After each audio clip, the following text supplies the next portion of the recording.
வாழ்க வையகம், வாழ்க வையகம், வாழ்க வளமுடன். உலக சமுதாய சேவா சங்கம் கர்நாடக மண்டலத்தின் சார்பாக இன்றைய ஆத்ம சங்கமா நிகழ்ச்சியில் இணைந்த இருபால் மெய்யன்பர்கள் அனைவரையும் அன்புடன் வரவேற்கின்றோம். இன்றைய நற்சிந்தனையில் நாம் சிந்திக்க இருப்பது உலக அமைதி, வேர்ல்டு பீஸ். இந்த தலைப்பில் நம்மிடையே உரையாட அருள்நிதி ஸ்கை பேராசிரியை திருமதி பி. ராதா அம்மா அவர்கள் பெங்களூரு ஆர்டி நகர் ஸ்கை அறக்கட்டளைக்கு உட்பட்ட மாவடி ரோட் தவ மையத்திலிருந்து நம்மிடையே இணைந்துள்ளார்கள். அம்மா அவர்களை உங்கள் அனைவரின் சார்பாகவும் கர்நாடக மாநிலத்தில் உள்ள அனைத்து உலக சமுதாய சேவா சங்கங்களின் சார்பாகவும் அன்புடன் வரவேற்கிறோம். அம்மா அவர்கள் சிறந்த இல்லத்தரசியாக இருந்து கொண்டு யோகா ஃபார் ஹியூமன் எக்ஸலன்சியில் டிப்ளமா பட்டம் பெற்றிருக்கிறார்கள். அம்மா அவர்கள் 2002ஆம் ஆண்டிலிருந்து தன்னை உலக சமுதாய சேவா சங்கத்தோடு இணைத்து கொண்டு சுமார் 15 ஆண்டுகளாக தொண்டாற்றி வருகிறார்கள். நமது ஸ்மார்ட்டில் பேராசிரியராகவும் தொண்டாற்றி வருகிறார். இப்போது அம்மா அவர்களை தனது நற்சிந்தனையை நம்முடைய உரையாற்ற இணைப்பில் இணைந்த உங்கள் அனைவரின் சார்பாகவும் அன்புடன் அழைக்கின்றோம். வாழ்க வளமுடன். அம்மா அன்மியூட் பண்ணிட்டு நீங்க பேசலாங்கம்மா. நன்றி ஐயா. வாழ்க வையகம், வாழ்க வையகம், வாழ்க வளமுடன். குருவே துணை. குரு வணக்கம். என்னை யான் அறிய வேண்ட என் குருவாய் வந்தாய், சென்னியில் சிந்தை வைத்து சீதமும் முறையாய் செய்தேன். என்னை யான் அறிய வேண்ட என் குருவாய் வந்தாய், உன்னை என்னுள் காட்டி உள் நிறைந்த அறிவாய் நின்றாய். முன்னை சேர்வினை தூய்மைக்கே முயன்று அறநெறி வாழ்கின்றேன். என்னை யான் அறிய வேண்ட என் குருவாய் வந்தாய். வாழ்க வளமுடன்.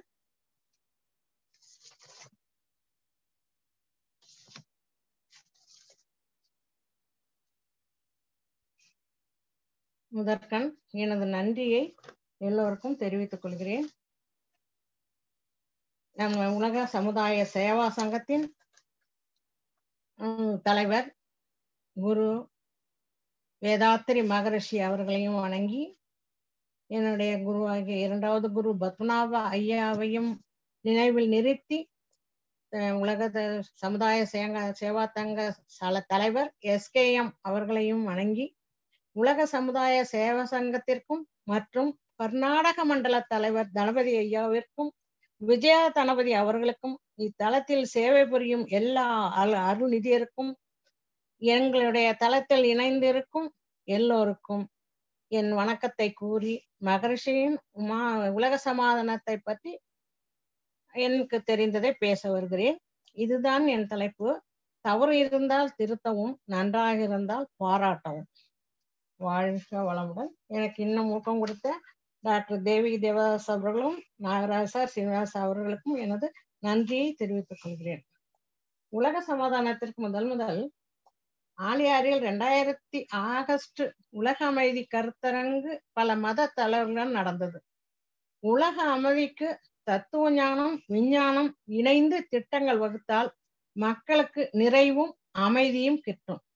அதுக்கு காந்த தத்துவம் உடல், உயிர், மனம், அறிவு, சிவகாந்த அடிப்படையில் இயங்குகிறது. காந்தத்தன்மை உணர வேண்டும். இயற்கைக்கு முரண்பாடு இல்லாமல் அறநெறியில் வாழ்ந்து காந்த தத்துவ அடிப்படையில் வான்காந்தத்தில் நம் எண்ண அலைகளை பரப்பி உலக அமைதியை வேண்டப்பட வேண்டும். வாழ்க வையகம், வாழ்க வையகம், வாழ்க வளமுடன் என்று தினமும் நாம் வாழ்த்தி கொண்டே இருக்கிறோம்.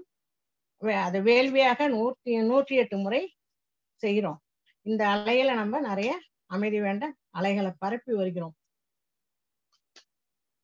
தனி மனிதனுடைய வாழ்க்கை தான், சமுதாயம், இயற்கை என்ற முக்கோணத்தில் அமைந்துள்ளது. எனவே ஒவ்வொரு மனிதனும் தன்னுடைய வாழ்க்கையை நல்வாழ்விற்கு தகுந்தாற்போல் தன்னுடைய எண்ணம், சொல், செயல்களை நல்ல முறையில் சீரமைத்து கொள்ள வேண்டும். அப்படி இல்லாத போதுதான் தனி மனிதருக்கு துன்பங்கள், இழப்புகள், பற்றாக்குறை, அமைதிக்கேடு ஆகியவை உண்டாகிறது.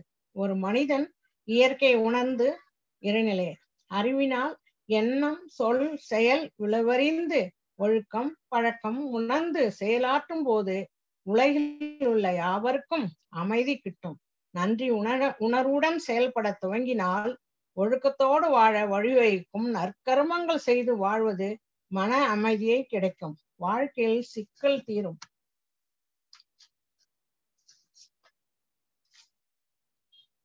நல்வாழ்க்கையில் சகிப்புத்தன்மை, விட்டு கொடுத்தல், தியாகம், மன்னித்தல் இவையுடன் மேலும் குறை சொல்லுதல், குற்றம் காணுதல் போன்ற தவறான பண்பை விட்டுவிட்டால் என்னவாகும் என்றால், நம்மை சுற்றி எத்தனை மக்கள் இருக்கிறார்களோ நமக்கு தொடர்புள்ள அவர்கள் உயிரோடு ஊடுருவி ஒரு நல்ல நட்பை வளர்த்து கொள்ள முடியும். பிணக்கு இல்லாமல் வாழ முடியும். விருப்பத்தை, ஆசையை ஒழித்துவிட முயல வேண்டும். வெறுப்பை ஒழித்தால் அதுவே மேன்மையான நட்பை விளைவிக்கும். விருப்பத்தை ஒழித்துவிட முயல வேண்டும். வெறுப்பை ஒழித்தால் அது மேன்மையான நட்பை விளைவிக்கும். கூடி வாழ்ந்தால் கோடி நன்மை. எள்ளுக்குள் எண்ணெய் போன்று எங்கும் என்றும் இயங்குகின்ற உயிர் உணர்வுதான் அன்பும் கருணையான இறை சக்தி.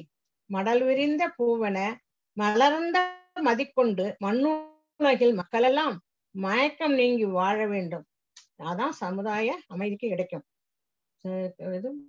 மகரிஷியின் கவி. உடல் உயிர் சிவகாந்தம் கருமையம், மூளை உள்ளம் மனம் புலன்கள் 8 இணைப்பேக்கம் சீவன். கடல் நிலம் ஆகாயம் 3லும் வாழ்வுயிர்க்கு கணக்கெடுத்த 8ல் 1 இயங்கவில்லை என்றால் உடல் வேண்டும் சீவன் என்ற பெயரை. பின் அதற்கு வேறு பெயர் சடப்பொருள் என்று உணர்ந்திடல் நீதி. ஞான கலத்தில் இருக்குது. உண்மையான நெறி. பொருள், புகழ், அதிகாரம், பிறர் வளம் பறிக்க போர் முறைகள் தோன்றின ஆதி மக்கள் வாழ்வில். அறல் நெறியும் விண் அறிவும் வளர்ந்துள்ள காலம். அதில் உலகம் இணைந்த அறிவு மலர்ந்தாச்சு. இருள் வழியே பழக்கத்தால் செய்ததே செய்து பிறவி நோக்கம் இழப்பை மாற்ற வேண்டும். திரண்டு உருகின்ற செல்வம் சீரமைக்க போர், திருவிழாக்கள் இரண்டும் ஒழித்து இனிய வாழ்வு காண்போம்.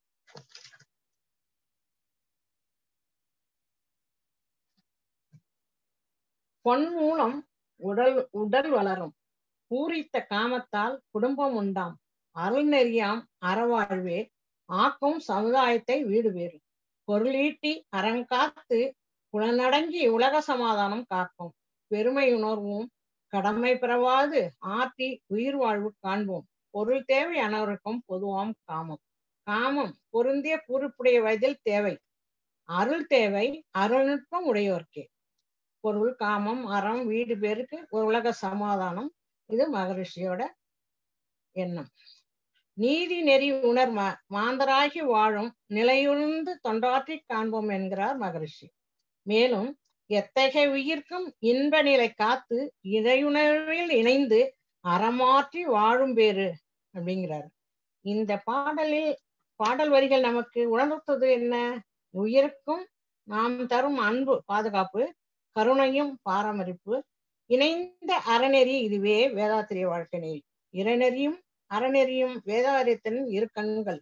அனைத்தையும் இயக்க இறை பேரறிவே எங்கும் நிறைவாக நிறைந்து அனைத்தும் ஆகிய பேரறிவை உணர வேண்டும். இறைநிலையே அனைத்துமாகி இருந்தாலும் சிந்தையும் செயலும் சேர்ந்தே மனிதன் சிந்திக்க வேண்டியது இறைநிலை பற்றிய அறிவு, தெளிவு. செயலுக்கு வேண்டியது அன்பும் கருணையும். சிந்தை விண்ணில் இருக்க வேண்டும் இறைநிலையில். செயல் மண்ணில் இருக்க வேண்டும். மண்ணையும் விண்ணையும் இணைக்கின்ற பாலம்தான் மனிதன். இதைத்தான் பாரதியார் மண்ணில் தெரியுது வானம், அது நம் வசப்படாதோ அப்படிங்கிறாரு. அப்படியே இருந்தால் அமைதி கிட்டாதா மனிதனுக்கு? எண்ணியவன் உறங்கலாம், எண்ணங்கள் உறங்குவதில்லை. விதைத்தவன் உறங்கலாம், விதைகள் உறங்குவதில்லை. மகரிஷி எண்ணினார், விதைத்தார் உலக சமாதானம் என்ற விதையை. இறைநிலையே அனைத்துமாக இருந்தாலும் அது நேராக மனிதனாகாமல் ஐந்தறிவு உயிரினம் முதல் ஆறாவது அறிவு பெற்ற மனிதனாக மலர்ந்தது. பல தலைமுறைகள் தன் மாற்றம் பெற்று மனிதனாக மாற்றம் அடைந்துள்ளதால் ஒவ்வொரு மனித நிலையிலும் அந்த அந்த நிலைமைக்கேற்ப உருவான குணங்கள் அனைத்தும் நம்மிலும் இருக்கின்றன. மற்ற உயிரினங்களிலும் மிருகம் குணம் நம்மிடம் இருப்பின் அதுவே களங்கம். களங்கங்களை களைந்து தவிர்த்து மனிதன் ஆறாவது அறிவின் நிலையான அன்பையும் கருணையும் வளர்த்து கொண்டு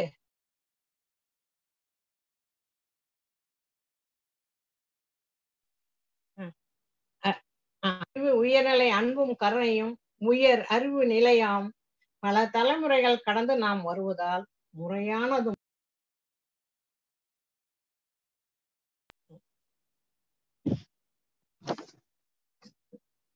அதுக்கு நாம் பொறுப்பல்ல, அது சஞ்சீத கர்மம் என்றாலும் அவற்றை ஆராய்ந்து தனக்கோ பிறர்க்கோ தற்காலத்திலோ பிற்காலத்திலோ உடலாலோ உள்ளத்தாலோ தூய்ங்கு விளைவிக்காத எண்ணத்தை மட்டுமே செயலாக்கக்கூடிய பொறுப்பு நம்மை சார்ந்தது என்று பொறுப்பையும் கடமையும் சுட்டிக்காட்டி ஆசையை சீரமைத்தும் சினத்தை தவிர்த்தும் கவலையை ஒழித்தும் நான் வாழ்வாங்கு வாழ வழியை தருகிறார் மகரிஷி. இதனால் மகரிஷி ஒரு மனத்தத்துவ நிபுணனாகவும் அன்பும் கருணையும் மேலோங்கி நமது ஒவ்வொரு செயலும் கர்மயோகமாக அமைவதற்கான அவசியத்தையும் சமுதாயத்திற்கு நாம் ஆற்ற வேண்டிய கடமைகளையும் நமக்கு உணர்த்திவிட்டார். மகரிஷி ஒரு மாபெரும் ஞான குருவாகவும் இறுதியாக பிரபஞ்சத்தின் காரண பொருளாகவும் காரண கர்த்தாவாகவும் இருப்பது பேரறிவு மற்றும் பேராற்றலுமான சுத்தவெளியே என்று உணர்ந்த சத்தியத்தை இந்த மனித குலத்திற்கும் உணர்த்தினார் மகரிஷி. தான் சுற்றம் குடும்பம் ஊர் உலகம் அமைதி பெற வழிகாட்டினார்.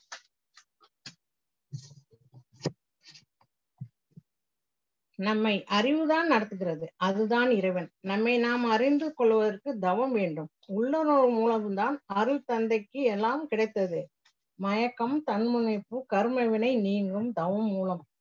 நான் யார் என்ற நிலை விளக்கம் இல்லாததால் அறியாமை உணர்ச்சி மயக்கம் அலட்சியம்தான் அறிவு பெறாததற்கு காரணம். உலகம் உய்ய நல்வழிப்பட அமைதி தேவை. அமைதி முதலில் தான் குடும்பம் சுற்றம் ஊர் உலகம் என்று வரிசைப்படுத்தினால் மகரிஷி காட்டிய வழியில் நடந்தால் உலக அமைதி கிடைக்கும். வேதாத்திரி வழிதான் மகரிஷியின் வழி. தான் தனிமனிதன் ஒவ்வொருவரும் ஒழுக்கம் ஈகை கடமையுடன் வாழ வேண்டும் எனில் ஒழுக்கம் தனக்கோ பிறர்க்கோ துன்பம் தராது இருத்தல், துன்பப்படுவோருக்கு தன்னால் ஆன உதவியை செய்தல். கடமை உணவு உடை அறிவு வாழ வழி அமைத்து கொடுத்த சமுதாயத்திற்கு கடன், அதை எண்ணம் சொல் செயலால் தீர்க்க வேண்டும். ஈகை ஈதல் இசைப்பட வாழ்தல் அல்லது ஊதியம் இல்லை உயிர்க்கு என்பதற்கு ஏற்ப தனது உழைப்பின் பயனாக கிடைக்கின்ற பொருட்களையும் செல்வங்களையும் பகிர்ந்து அனுபவிக்க வேண்டும். அதுதான் ஈகை. மகரிஷியின் கவி கடமை பற்றி என்னை வளர்த்து அறிவூட்டி முழு மனிதனாக்கிய இந்த சமுதாயத்திற்கு நான் என்னால் முடிந்த அளவு சமுதாய முன்னேற்றத்திற்கு உறுதுணையாக இருப்பேன் என்று உறுதிமொழி எடுத்துக்கொண்டு வாழ வேண்டும். தனி மனித அமைதி மூலம் குடும்ப அமைதி, சமுதாய அமைதி, உலக அமைதி ஏற்படும் என்று எல்லோரையும் திருப்திப்படுத்த உலக அமைதிக்கு பாடுபடுவேன் என்பது மகரிஷியின் கூற்று. குடும்ப அமைதி சமுதாய அமைதிக்கு அடிப்படை குடும்ப அமைதியே.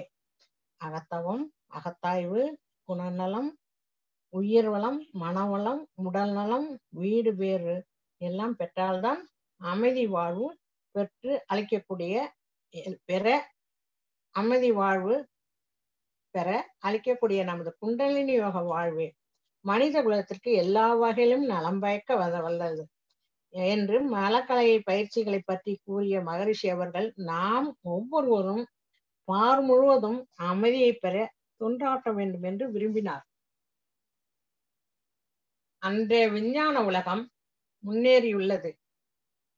மலையில் இருந்து இன்றைய விஞ்ஞான உலகம் மிகவும் முன்னேறியுள்ளது. மலையிலிருந்து கற்களை வெட்டி முகம் பார்க்கும் கண்ணாடி போல் பளபளக்க வைக்கிறது.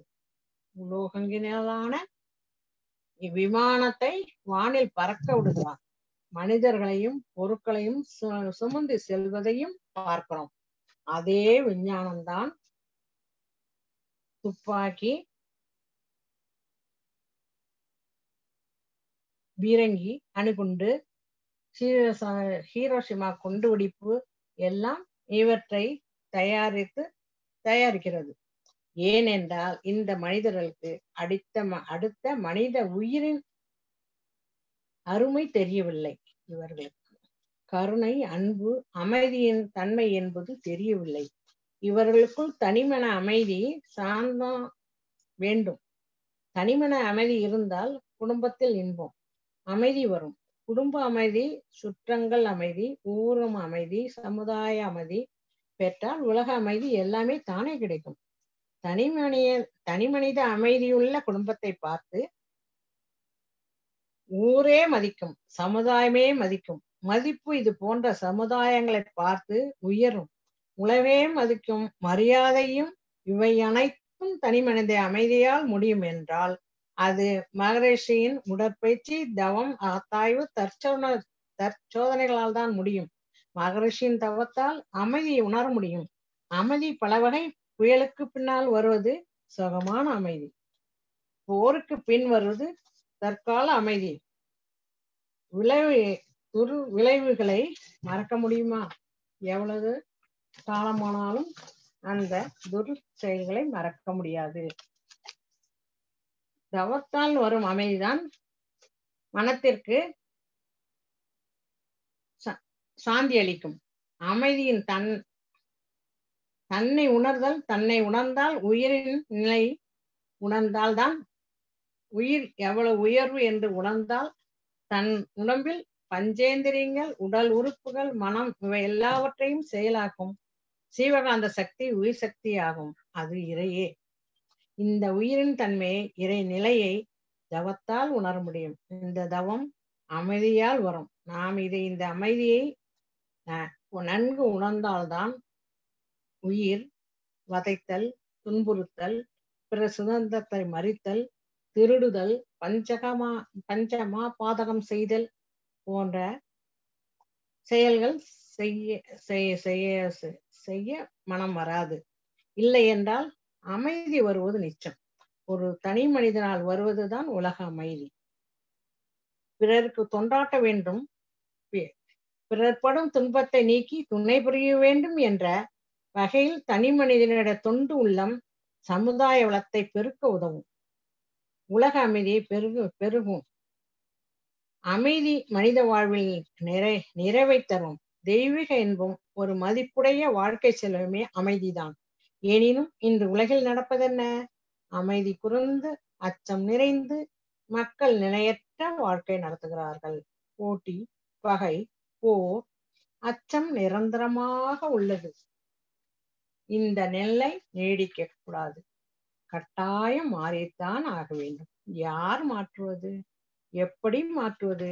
நல்ல வழி நடத்துவதற்கு உலகம் பூராவும் உள்ள மனவளக்கலையில் நான் யார் என்று அறிந்து வீடு பேறு நிலை வரை பெற்றவர்கள், அறிஞர்கள், சிந்தனையாளர்கள், எழுத்துலக மேதைகள், மத தலைவர்கள், ஆட்சி தலைவர்கள், கல்வி பொறுப்பாளர்கள், சமுதாயம் நலம் விழியும் செல்வந்தர்கள் எல்லாம் ஒன்று கூடி திட்டம் வகுத்து நடைமுறைப்படுத்த வேண்டும்.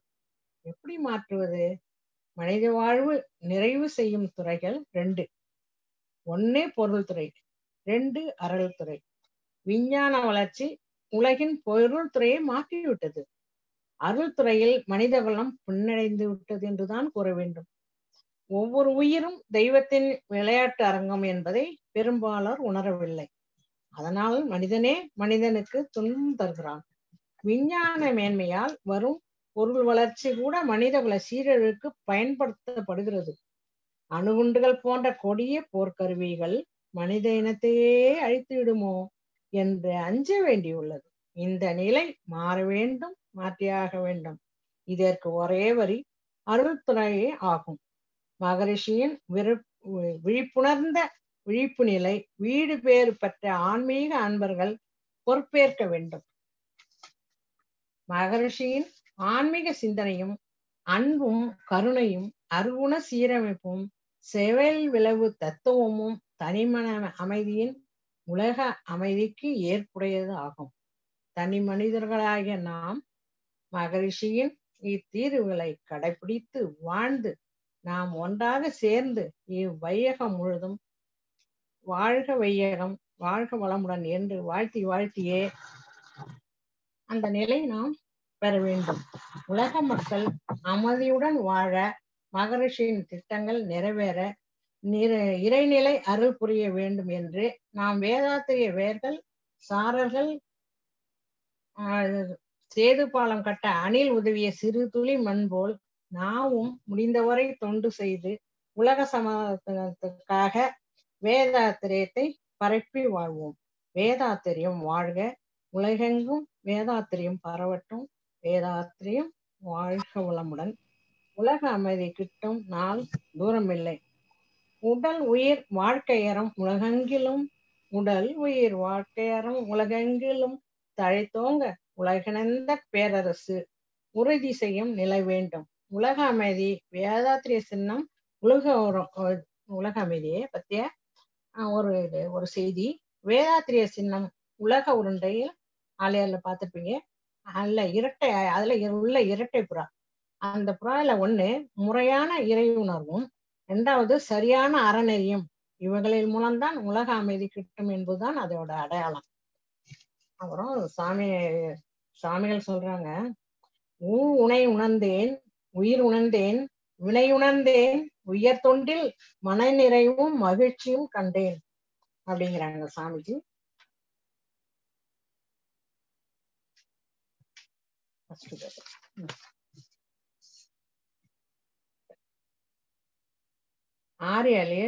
ஆகஸ்ட் படிச்சுட்டேன். உலக அமைதி கருத்தரங்கம் பல மத தலைவர்களும் நடந்தது. உலக அமைதிக்காக தத்துவ ஞானம் விஞ்ஞானம் இணைந்து திட்டங்கள் வகுத்தால் மக்களுக்கு நிறைவும் அமைதியும் கிட்டும். உடல்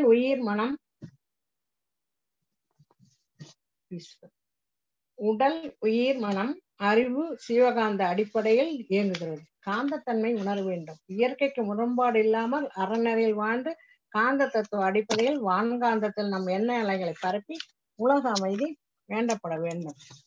அது காந்தத்துக்கே ஒரு கவி சாமிஜி பாடிட்டாங்க. காந்த நிலை அறியாமல் கடவுள் நிலை அறிவதோ, கருமையம் அறியாமல் அறிவனை அறிவதோ, மாந்தராக வாழ்கின்ற மாம்புடைய எவரும் மாற்று வழி விஞ்ஞானத்தில் தத்துவத்தில் இல்லையே. காந்த ஆற்றல் உட்பொருள் கருமையத்துள் பொருள் கடவுள் எனும் இரவெளியே ஈர்க்கும் ஆற்றலும் இதோ. காந்தமெனும் நின் துகள் மாத்தனை ஐந்துமாய் கடல் நிலையில் மனமுமாய் கலந்து விடும் வெளியோடு. கடநிலையில் மனமுமாய் கலந்து விடும் வெளியோடு. காந்த தத்துவத்தையும் சாமிஜி ரொம்ப நல்லா பாடியிருக்காங்க. இந்த பாட்டு பொருள் தான் நாம ஒவ்வொருத்தரும் வாழ்க வையமுகம்னு வாழ்த்துறது. அந்த காந்த அலை வான்காந்த வரைக்கும் போயிட்டு உலகம் முழுக்களும் பரவி எங்க பார்த்தாலும் அந்த நம்மளுடைய அந்த வாழ்த்தல் மூலியமாவே நம்மளுக்கு எல்லாம் கிடைக்கணுங்கிறாங்க. அதே மாதிரி நம்ம மனத்தில் உயர்ந்து மனிதனாய் வாழ நம்ம என்ன பண்ணணும்? நான் உணர்ந்தேன் எனது அறிவை பற்றி, மறைபொருளாய் இயங்கும் எனது அறிவை பற்றி உணர்ந்தேன். அங்கு நீ நானாய் கண்டேன், உறைந்து விட்டேன் உன்னில் நான் உணர்ந்து, இதை உணர்வுக்கு உணர்த்தி தொண்டு ஏற்றேன். அதனால நம்ம என்ன தொண்டு ஏற்றி நல்லா இதை பண்ணா வான்காந்த வழியா நம்ம வாழ்த்திக்கிட்டே இருந்தா உலக சமுதாயம் கிட்டும் தூரம் இன்னும் அதிக தூரம் இல்லை என்று சொல்லலாம். இன்னும் மகரிஷி சொல்றாங்க ஒரு பாட்டுல, ஒரு கவியில, இறைவா நற்கர்ம யோகம் உலக சமுதாயம் என்ற எண்ணம் அதை என்னுள் விதத்தே எழுப்பிவிட்டாய் அறிவேன். உறைவாய் என்னுள் அறிவாய் உனக்கு எனை தந்தேன். ஒரு சிறிய கருவாய் என்னை உலகுக்கு ஆக்கு. முறையாக தலைவர்களை அறிஞர்களை இணைத்து முழு அளவில் மனிதகுலம் உணர்ந்து ஏற்க செய்வாய். மறைவாக மாந்தரல்ல அறிவாக உளனி மண்ணுலகில் மக்களிடம் பரவ விடல் வேண்டும். உலக சமுதாய என்னும் இந்த உரை இந்த நல்ல இந்த சாமிஜி அவங்க நற்கர்மம் அப்படிங்கிற இந்த இதுல அவங்களே சாமிஜியே வேண்டாங்க. அது போல நாமும் அந்த மனசோட இதையும் நம்ம செய்ய வேண்டும்.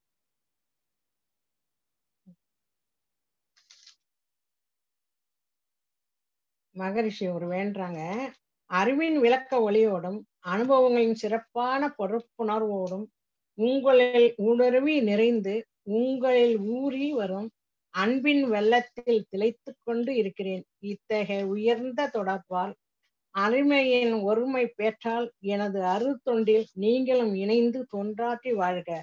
நீங்களும் உங்கள் குடும்பமும் வாழ்க வளமுடன். வாழ்க வையகமையா. இத்துடன் என் முறையை முடித்துக் கொள்கிறேன். இதற்கு வாய்ப்பளித்த எல்லோருக்கும் எனது நன்றியை தெரிவித்துக் கொள்கிறேன். இதை கேட்டுக்கொண்டிருக்கும் எல்லோருக்கும் எனது நன்றியும் வணக்கமும். வாழ்க வளமுடன். வாழ்க வளமுடன் அம்மா.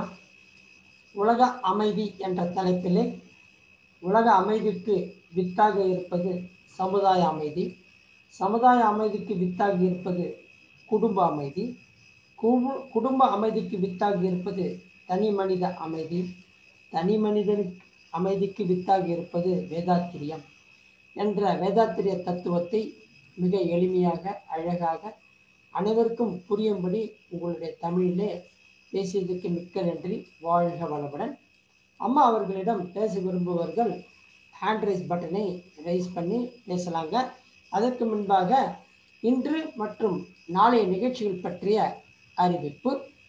இன்று மாலை 4:15 மணிக்கு பஞ்சபூத நவகிரக தவம், 4:45 மணிக்கு உலக அமைதிக்காக 108 முறை வார்த்தை இருக்கின்றோம் கன்னடத்திலே, 4:55 மணிக்கு கன்னடத்திலே மனஸ்பிருதா அண்டு வேதாத்திரியம் என்ற தலைப்பிலே டாக்டர் தவமணி அம்மா அவர்கள் கன்னடத்தில் உரையாற்றி இருக்கிறார்கள்.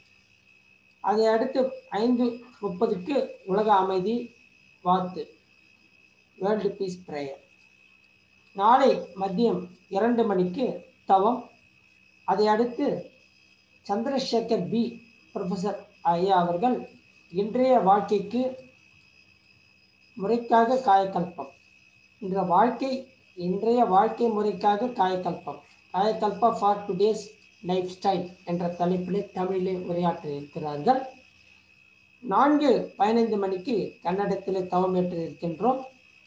அதை அடுத்து ஸ்கை ப்ரொஃபஸர் பைரே கவுடா அவர்கள் ஹியூமனிட்டி மாணவியத்தி என்ற தலைப்பிலே உரையாற்றி இருக்கிறார்கள். அனைவரும் மீண்டும் நாளை இணைவோம். இப்போது அம்மாவிடம் உரையாற்ற விரும்புவர்கள் ஹேண்ட் ரைஸ் பட்டனை ரைஸ் பண்ணி கேட்கலாங்க. வாழ்க வளமுடன்.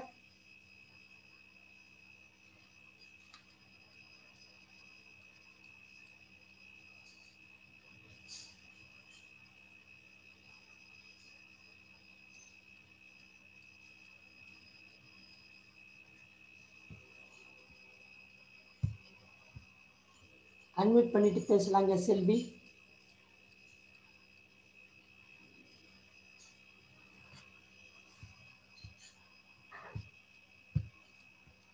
செல்வி அன்மியூட் பண்ணிட்டு பேசலாங்க. வாழ்க வளமுடன். வாழ்க வளமுடன். பேசுங்கம்மா. வாழ்க வளமுடன் மேடம். மேடம் வாழ்க வளமுடன்மா. சொல்லுமா. ரொம்ப நல்லா இருந்தது மேடம் உங்க ஸ்பீச். அப்படிங்களா? நல்லா இருந்தது. வாழ்க வளமுடன்மா. ரொம்ப நன்றிமா. கண்டிப்பாங்க.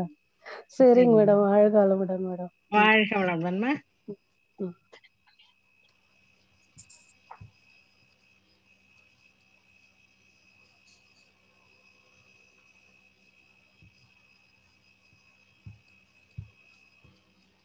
முத்துலட்சுமி அன்மியூட் பண்ணிட்டு பேசலாங்க. வாழ்க வளமுடன் மேடம். வாழ்க வளமுடன்மா, சொல்லுங்கம்மா. ஸ்பீச் ரொம்ப நல்லா இருந்ததுங்க மேடம். வாழ்க வளமுடன். அப்படிங்களாம்மா? ஆமாங்க மேடம். ரொம்ப நன்றிம்மா. வாழ்க வளமுடன் மேடம். சரிம்மா, பிடிச்சிருந்ததா? பிடிச்சிருந்ததுங்க மேடம். இவ்வளவு தியானம் எல்லாம் பார்த்துட்டு தான் வந்தாங்க மேடம். சரிம்மா, வாழ்க வளமுடன். வாழ்க வளமுடன் மேடம். ஓகேம்மா.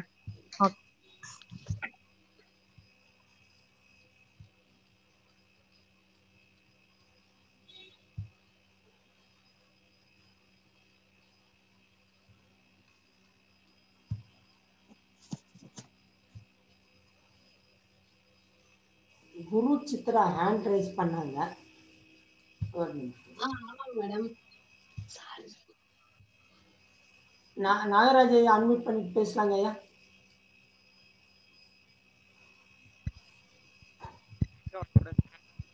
வாழ்க வளமுடன், பேசுங்க ஐயா.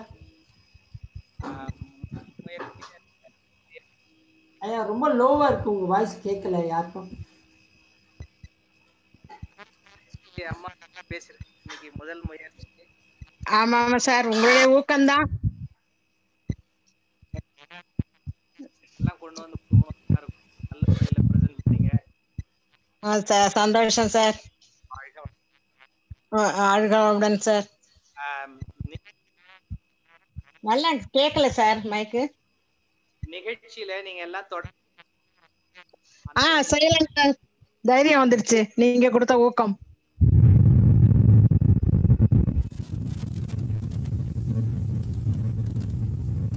வாழ்க வளமுடன்.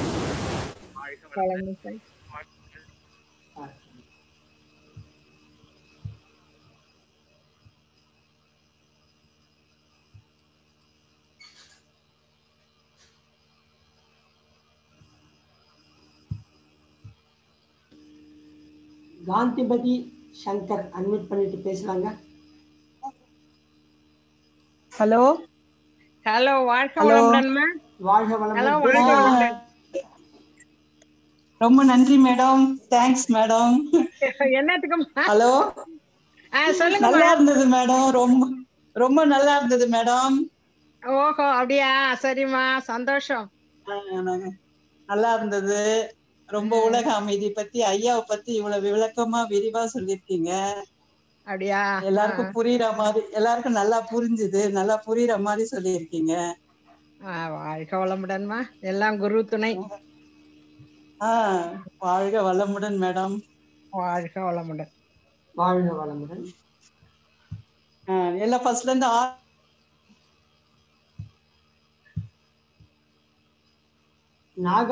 நாகமணி அன்மியூட் பண்ணிட்டு பேசலாங்க. ஹலோ, நாகமணி அன்மியூட் பண்ணி பேசுங்க.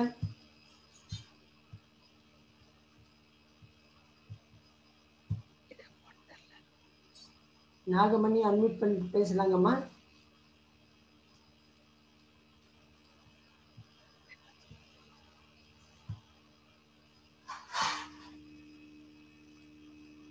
நாகமணி அன்மியூட் பண்ணிட்டு பேசலாங்கம்மா.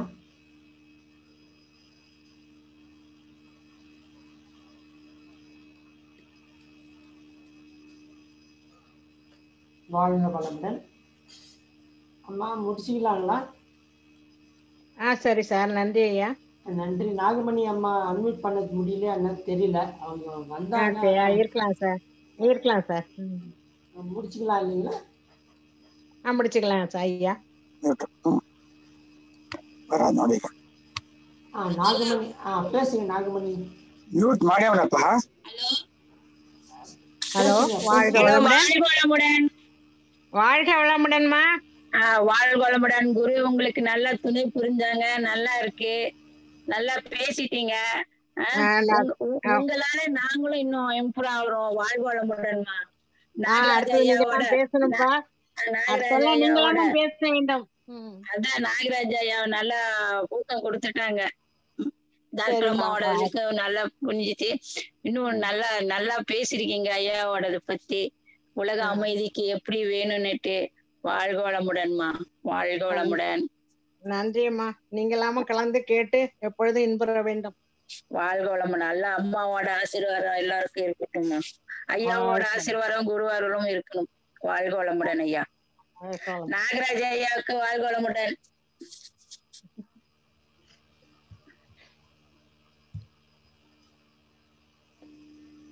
அம்மா முடிச்சுக்கலாங்களா?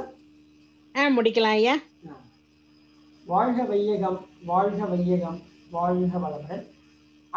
அனைவரும் துரிய நிலைக்கு வரவும். இன்று நம்மோடு இணைந்து நல்ல சிந்தனை அளித்த அருள்நிதி ஸ்கை ப்ரொஃபசர் பி ராதா அம்மா அவர்கள் வாழ்க வளமுடன். அவர்கள் உடல் நலம் வாழ்க வளமுடன். அவர்களின் தொண்டு வாழ்க வளமுடன். அவர்களின் அன்பு குடும்பம் வாழ்க வளமுடன்.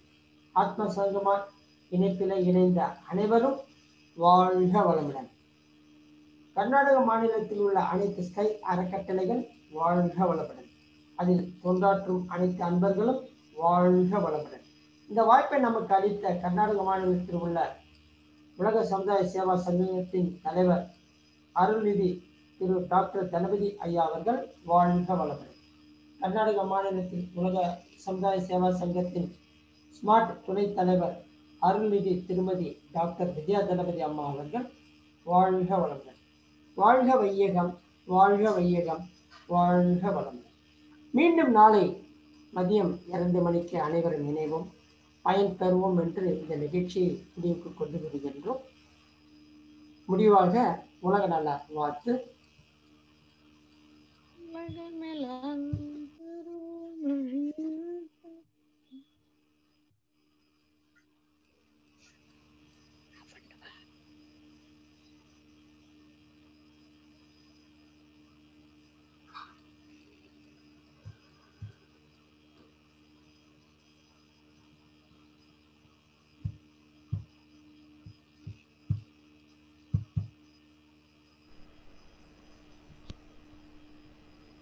உலகமெல்லாம் பருவமழை ஒத்தபடி பெய்யட்டும். உழவரெல்லாம் தானியத்தை உவப்புடனே பெருக்கட்டும். பல தொழில்கள் புரிகின்ற பாட்டாளி உயரட்டும். பகுத்துணர்வில் தொகுத்துணர்வு பண்பாட்டை உயர்த்தட்டும். கலகங்கள் போட்டி பகை கடந்தாட்சி நடக்கட்டும். கல்லாமை கடன் வறுமை களங்கங்கள் மறையட்டும். நலவாழ்வை அளிக்கும் மெய்ஞான ஒளி வீசட்டும். நம் கடமை அறவாழ்வின் நாட்டத்தே சிறக்கட்டும். நம் கடமை அறவாழ்வின் நாட்டத்தே சிறக்கட்டும். நம் கடமை அறவாழ்வின் நாட்டத்தே சிறக்கட்டும். வாழ்க வையகம், வாழ்க வையகம், வாழ்க வளமுடன்.